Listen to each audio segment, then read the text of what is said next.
Quer aprender Química de graduação de forma didática e aprofundada? Então, assine um dos cursos de Universidade da Química. Link na descrição. E aí, pessoal? Gostei de fazer lista. E pelo visto, vocês também gostaram. Então deixa eu perguntar a vocês. Quando você escuta a palavra ácido, o que é a primeira coisa que vem na sua mente? Bom, na minha, eu lembro dessa cena. Finish him. Reptile. Flawless victory.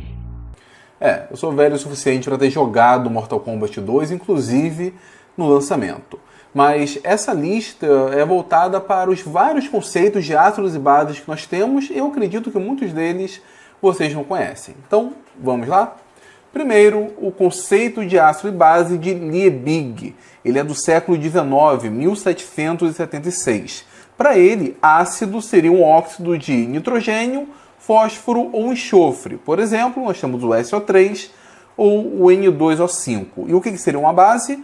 Uma base seria uma espécie capaz de reagir com isso que ele chama de ácido, ou seja, uma espécie capaz de reagir com esses óxidos, com SO3, com N2O5, com o P2O5, enfim, qualquer um dos ácidos que ele considera dentro do seu conceito. Exemplos, portanto, de base são as velhas e boas NaOH e KOH. Segundo conceito, esse é bem mais conhecido, é o conceito de Arrhenius do final do século XIX.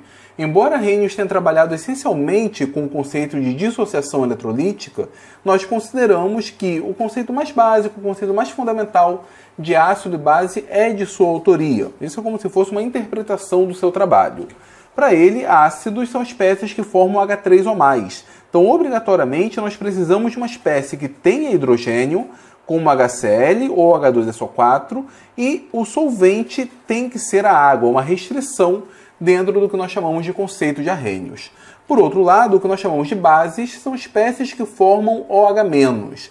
Essas espécies, além de formar, na verdade, OH-, têm que liberar esse OH- também água. O conceito de Arrhenius é restrito à água. Então, quando nós colocamos NaOH em água ou KOH em água, temos a formação de OH- livre, o que faz, então, com que essas espécies sejam bases de Arrhenius. O terceiro conceito que eu quero mostrar para vocês é o conceito de Bronsted-Lowry. Esse vocês também conhecem, é de 1923, onde ácido seria qualquer espécie capaz de doar prótons, que nós chamamos de prótons.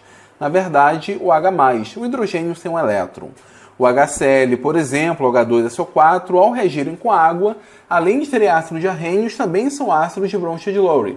Só que se eles tiverem outro solvente, entretanto doarem próton, doarem H+, em amônia, por exemplo, continuam sendo ácidos. Eles não apresentam a mesma restrição de solvente que, por exemplo, o conceito de Arrhenius tem. Base, por outro lado, já é uma espécie capaz de receber prótons.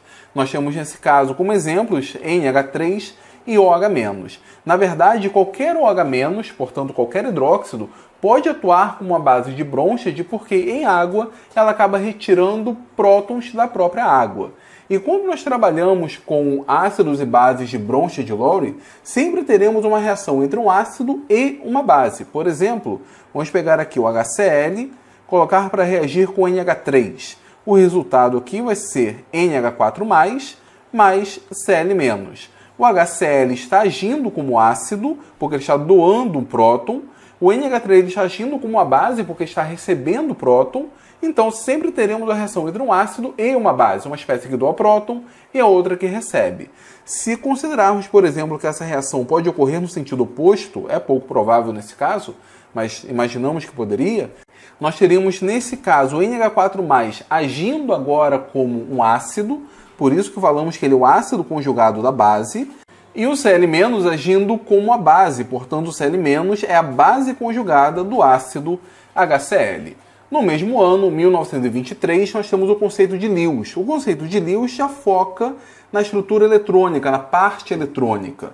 Ácido é qualquer espécie capaz de receber pares de elétrons, independentemente de ter hidrogênio ou não. O Bf3 pode atuar como um ácido de Lewis, o Ag+, a maioria dos cátions de metais de transição, podem atuar como ácidos de Lewis. Percebam que na definição nós temos que um ácido de Lewis é capaz de receber um par. Aqui a doação de elétrons ocorre aos pares. A base, por outro lado, já vai ser a espécie que vai doar esse par de elétrons. NH3, por exemplo, tem um par de elétrons não ligante, por isso que ela pode atuar como uma base de Lewis. Os ânions, no geral, funcionam muito bem como base de Lewis.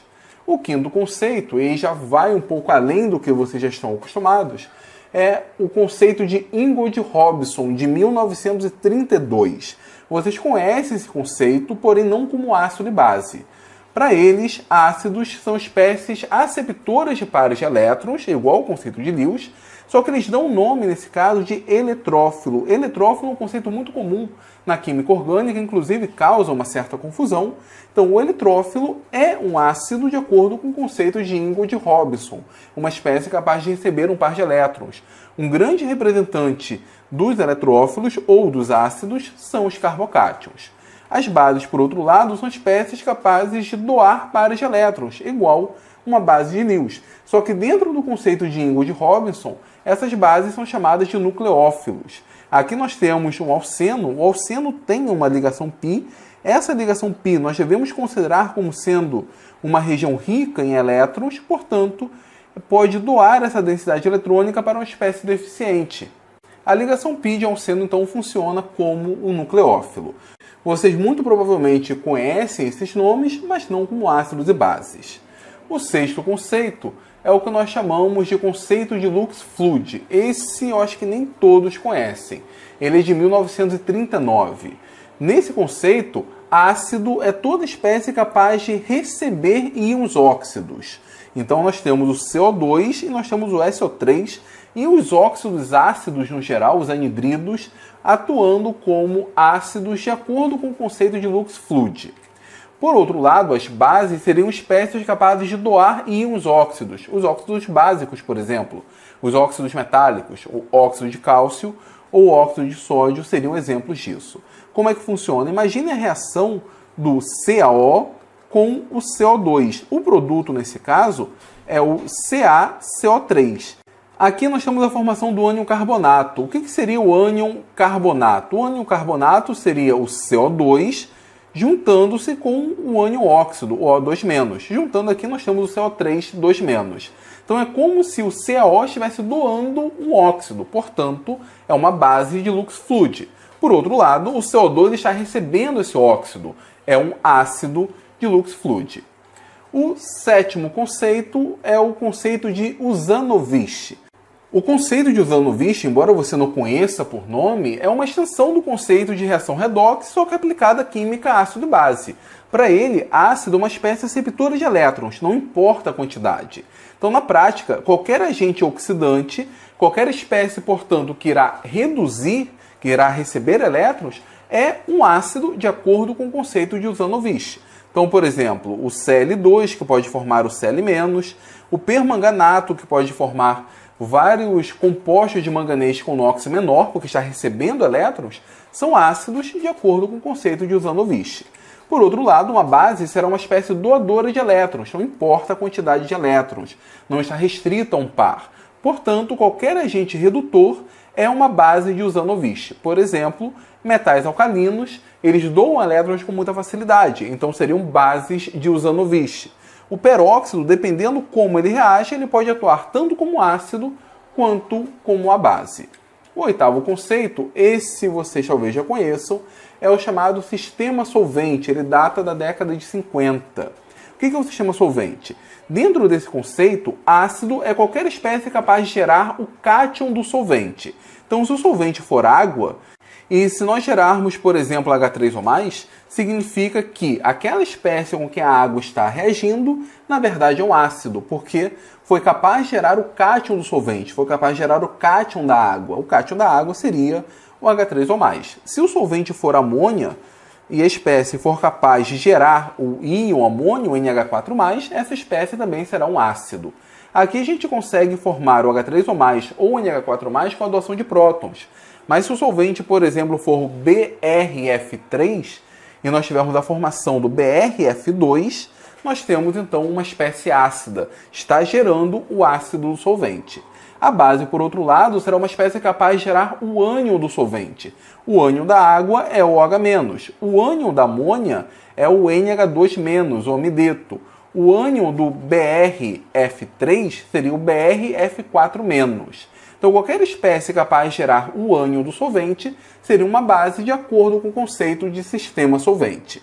O nono conceito vocês também conhecem, embora talvez nunca tenham feito uma relação com a teoria ácido-base, que é a teoria dos orbitais de fronteira. Nasce ali na década de 60 e, de acordo com essa visão, um ácido é uma espécie que contém um LUMO, um orbital LUMO, receptor de elétrons, que é possível ele receber elétrons, tem energia adequada para receber elétrons. Uma base, por outro lado, tem um HOMO doador de elétrons. O orbital HOMO é potencialmente capaz de doar elétrons. Aqui nós temos o diagrama de orbital molecular para o BH3. O BH3 pode atuar como ácido. Por quê? Do lado do boro, nós temos um total de 3 elétrons apenas. Do lado do hidrogênio, apenas 3, um para cada hidrogênio, um total de 6 elétrons. Temos então 1, 2, 3, 4, 5, 6.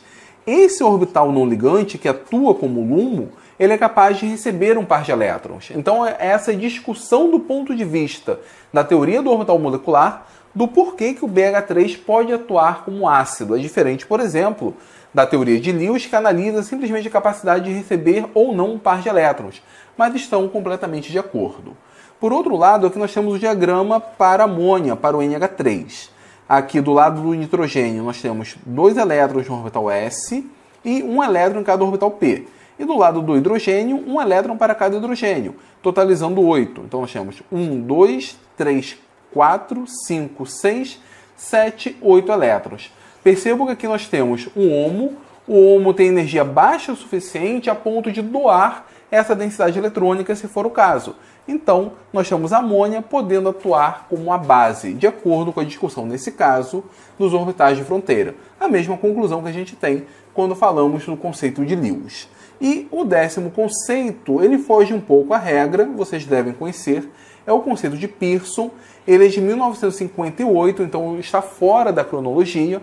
O conceito de Pearson não serve exatamente para nós identificarmos um ácido ou uma base.